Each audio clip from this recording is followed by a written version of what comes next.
அந்த கோயம்புத்தூர் நிகழ்ச்சியில இன்றைக்கு ஒரு பெரிய டிபேட் போய்கிட்டு இருக்கு. என்னன்னா, முதல் குற்றவாளி அந்த பெண் அப்படின்னு சொல்லி 11 மணிக்கு எதற்காக அந்த இடத்துக்கு அவங்க போனாங்க அப்படின்னு கேள்வி கேட்கிறாங்க. ஒரு பல்கலைக்கழகத்துல பாதுகாப்பான ஒரு வளாகத்துக்குள்ள நடந்த ஒரு விஷயம் அது. அப்ப என்ன சொல்லுவாங்க? இது என்ன கேள்வி? அந்த பெண் எவ்வளவு நரகத்தை அனுபவிச்சுட்டு அந்த பொண்ணு வெளியில வந்திருக்கிறா. இதற்கான ஒரு அனுதாபம் கூட இல்லாம ஏன் அந்த பொண்ணு போச்சு அப்படின்னு சொல்லி ஒரு கேள்வி ஒண்ணு இன்றைக்கு தொடர்ந்து பேசப்படுது. இந்த பொண்ணு மேலதான் தப்பு, எதுக்கு போச்சு அப்படின்னு.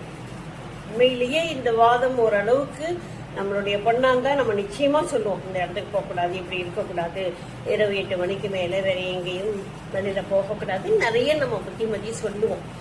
ஆனா போனா இது நடக்குமா, நடந்துதான் ஆகுமா? எனக்கு புரியல. ஒரு சுதந்திர நாட்டுல தானே நம்ம இருக்கிறோம். எல்லா இடத்துக்குமான போகக்கூடிய வாய்ப்பு எல்லாருக்கும் இருக்கணும்ல. ஒரு ஆணுக்கு இருக்கக்கூடாது, இருக்கும், பெண்ணுக்கு இருக்கக்கூடாது அப்படின்றது எந்த வகையில நியாயம்? மீண்டும் மீண்டும் பாதிக்கப்பட்டவர்களை பேசுகின்ற இந்த மனப்பான்மையை விடுங்க, தயவு செஞ்சு.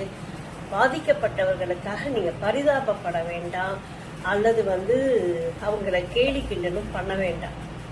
அவர்களுக்கான உரிமையை கொடுங்க அப்படிங்கறது தான் எங்களுடைய வேண்டுகோள்.